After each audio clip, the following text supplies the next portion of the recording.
Something that's always inspired me are the people who come into life and they face all of these challenges and adversities, and they go on to be some of the greatest people. Helen Keller has been named one of the world's most inspiring people and women to have ever lived.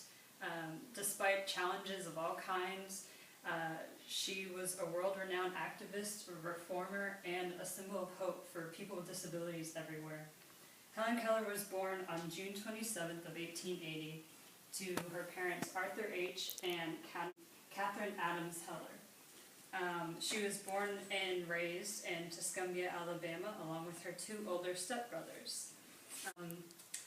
By the age of 6, she was able to talk, and before the end of her first year, she was able to walk.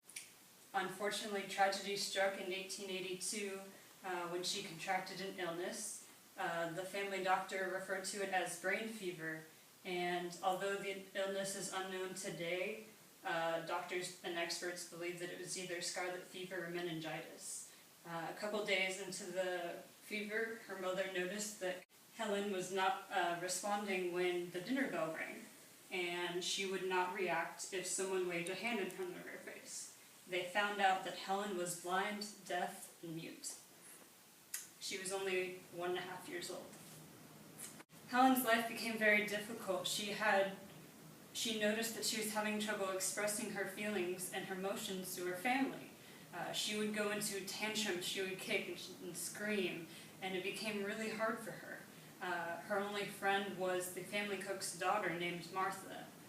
By the age of 7, she had established a very crude, rudimentary sign language to communicate with Martha, and it included over 60 different signs and symbols.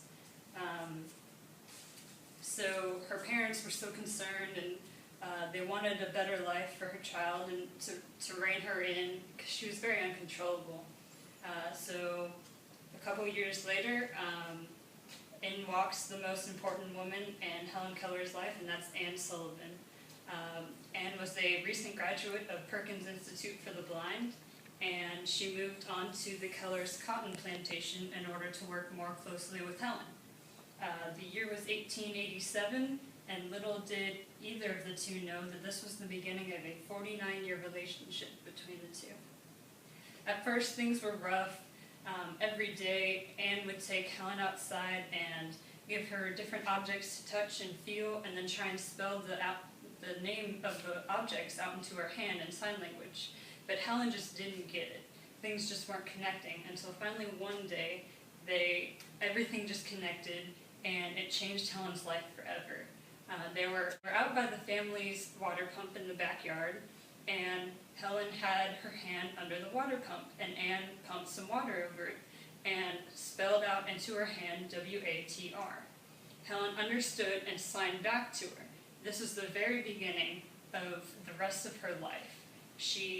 The rest of the day, she picked up random objects and had Anne sign them into her hand, and she learned over 30 words that day. By the age of 10, Helen learned to speak by feeling her teacher Anne's lips whichever her teacher was talking. She learned over 4 different languages. She was still uncontrollable, and so they finally met with this man named Alexander Bell, who was the inventor of the telephone. Alexander Bell introduced them to Mark Twain, and Mark Twain became one of Helen Keller's greatest friends. He also introduced her to his friend named Henry H. Rogers. Henry H. Rogers was so impressed with Helen Keller that he decided to fund her attendance at a school, Radcliffe College. Anne went with her to college, and this is where she wrote her first autobiography, called The Story of My Life by Helen Keller. She graduated magna cum laude at Radcliffe College, and she was only 24 years old, and she had a bachelor's degree. She finally went on and found her calling. By this time, she had become very famous. Famous political figures and socialist movements everywhere began to recognize her and loved her story, and she became such an inspiration that everyone everywhere knew her.